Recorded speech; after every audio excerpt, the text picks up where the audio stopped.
안녕하십니까, 박훈탁TV입니다. 오늘은 미국의 막대한 부채와 관련하여 엘리자베스 워런 상원의원의 거짓말과 로마의 교훈을 알아보겠습니다. 워렌이 대통령이 행정명령으로 부채 한도를 인상할 수 있다고 거짓말을 했습니다.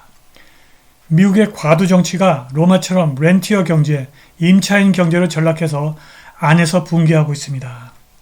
방송 전에 한 말씀 드리겠습니다. 여러분도 잘 아시다시피 제가 해임 취소 행정소송 진행하고 있습니다. 광주와 제기한 터무니없는 손해배상 청구 소송도 준비하고 있습니다. 제가 매우 어렵습니다. 여기 후원 계좌 있습니다. 자율 구독료 부탁드리겠습니다. 엘리자베스 워런 민주당 매사추세츠주 상원의원이 바이든에게 수정헌법 제14조를 사용하여 행정명령으로 부채 한도를 높일 수 있다고 거짓말을 했습니다. 그녀는 수정헌법 14조는 첫 번째 선택이 아니다. 첫 번째 선택은 공화당이 부채 한도를 높이는 것이다.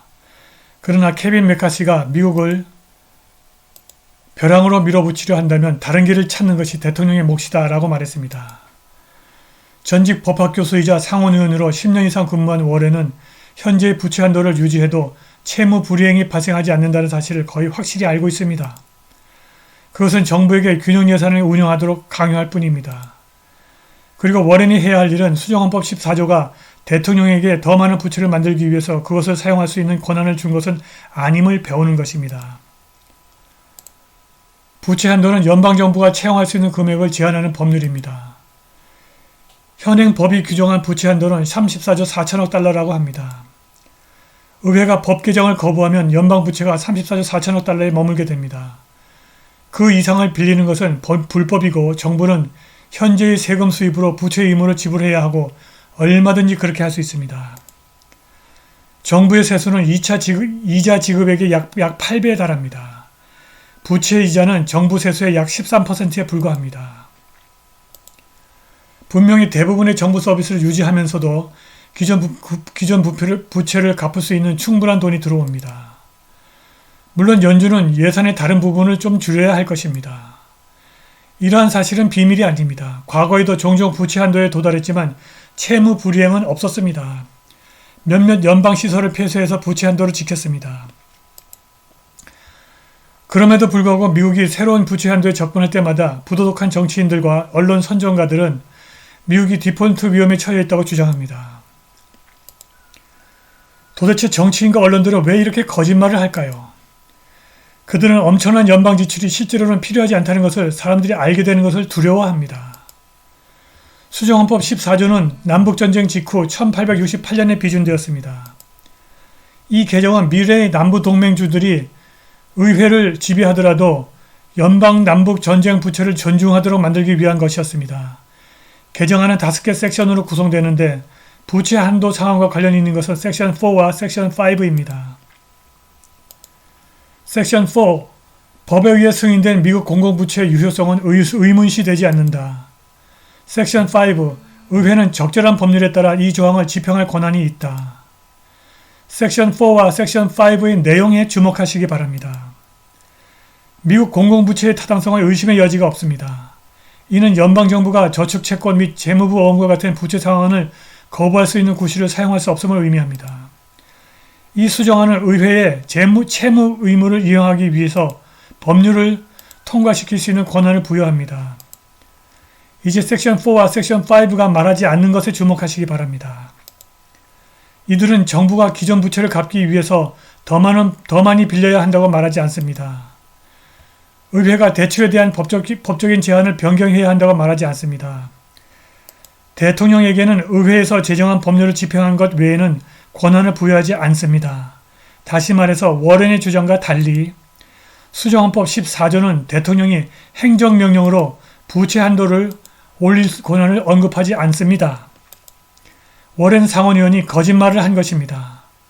월가의 분석가이고 대학 교수인 마이클 허슨이 새 저서 The Collapse of Antiquity, Greece and Rome as Civilization's Oligarchic Turning Point에서 고대 그리스와 로마의 경제적 재정적 관행이 지금 미국에서 발생한 사태의 무대를 마련한 사실을 증명했습니다. 미국이 로마처럼 임차인 렌티어 경제로 전락해서 내부에서 붕괴하고 있다는 것입니다. 허드슨은 그리스와 로마 이전에 거의 3000년 동안 서아시아 왕국들이 부채 탕감의 중요성에 대해서 알고 있었다고 썼습니다. 허드슨은 그렇게 하지 않으면 토지를 채권자에게 압류당한 백성들이 지배 권력을 전복시키려고 한다는 것을 서아시아 왕국들은 알고 있었다고 말합니다. 아리스토텔레스가 그리스 상황을 아주 간결하게 설명했습니다. 민주주의에서 채권자들이 대출을 하고 채무자들이 점차 더 많은 돈을 갚을 수 없게 되고 결국 민주주의가 과도체제가 되고 이것이 세습되어 귀족주의가 탄생한다. 허드슨은 로마 제국의 부채로 인구를 빈곤하게 만드는 장치가 채권자 기반의 법률적 원칙으로 현대 세계에서 부활했다고 말합니다. 허드슨은 로마의 극도로 약탈적인 과도 정치가 인구의 자유를 박탈하기 위해서 5세기 동안 전쟁을 벌이고 가혹한 채권법에 대한 대중의 반대를 억누르고 토지를 라티푼디아 영지로 독점하는 과정을 그려냈습니다. 로마의 장군, 총독, 세리, 고리 대금업자들이 소아시아, 그리스, 이집트에서 전리품, 곡물, 고리 이자를 뜯어냈습니다. 허드슨은 그리스와 로마의 경제가 실제로 어떻게 긴축으로 끝났고 신용과 토지를 세입자 과도의 손에 넘겨준 후 붕괴했는지 보여줍니다. 허드슨 주장의 핵심은 이렇습니다. 로마의 계약법은 채무자의 재산보다 채권자의 청구를 우선시하는 서양 법률 철학의 기본 원칙을 확립했다. 사회복지에 대한 공공지출은 최소화되었다. 그런데 오늘날 정치 이데올로기는 문제를 시장에 맡긴다. 그런데 그것은 로마 시민과 그들의 제국이 기본적 욕구를 위해서 부유한 주인과 대출자에게 의존하게 만든 시장이다. 우리는 빵을 먹고 서커스를 보려고 대중적 우상과 정치적 후보가 제공하는 소득에 의존하는데 정치적 후보는 이를 위해서 부유한 억만장자들에게 돈을 빌린다. 허드슨은 이러한 로마와 미국의 과도 체계가 지배하는 시스템의 유사성은 우연의 일치가 아니라고 말합니다. 오늘날 서방 세계가 로마의 친임차인 프로-렌티어 아이디어, 정책 그리고 원칙을 따르고 있다고 허드슨은 말합니다. 그래서 로마의 역사가 오늘날 미국이 겪고 있는 경제적 그리고 정치적 긴장과 관련이 있다는 것입니다. 허드슨 교수는 로마의 역사가들 중에서도 특히 리비, 살루스트, 에이피안, 플루타르크, 디오니소스가 부채의 속박에 대한 시민의 예속을 비판한 사실을 언급했습니다.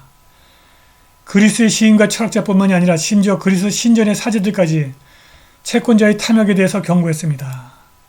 소크라테스와 스토아 학파는 부에 대한 중독과 돈사랑이 사회의 조화와 사회 그 자체에 대한 가장 큰 위협이라고 비판했습니다. 허드슨은 이러한 부채 투쟁과 토지 수탈이 로마 공화국의 쇠퇴와 몰락에 책임이 있다고 강조합니다. 허드슨은 또한 야만인들이 항상 로마 제국의 관문에 있었다는 사실을 상기시킵니다. 로마는 과도 정치의 과잉이 세기를 거듭하면서 로마를 노리는 야만인들로부터 자신을 지킬 수 없을 정도로 내부로부터 약해졌다고 허드슨은 말합니다. 허드슨의 로마 연구가 미국에게 주는 교훈은 명백합니다. 미국은 친임차인 정책을 포기하고 과도 정치를 버려야 합니다. 미국은 로마가 야만인 앞에서 과도 정치 때문에 안에서 무너지는 역사를 되돌아봐야 합니다. 미국의 절대 다수를 구성하는 사람들은 미국을 망가뜨리는 0.001%도 되지 않는 은행가와 기업의 과도 정치 현실에 눈을 뜨고 그들을 막아야 합니다. 오늘 방송은 여기까지입니다. 감사합니다.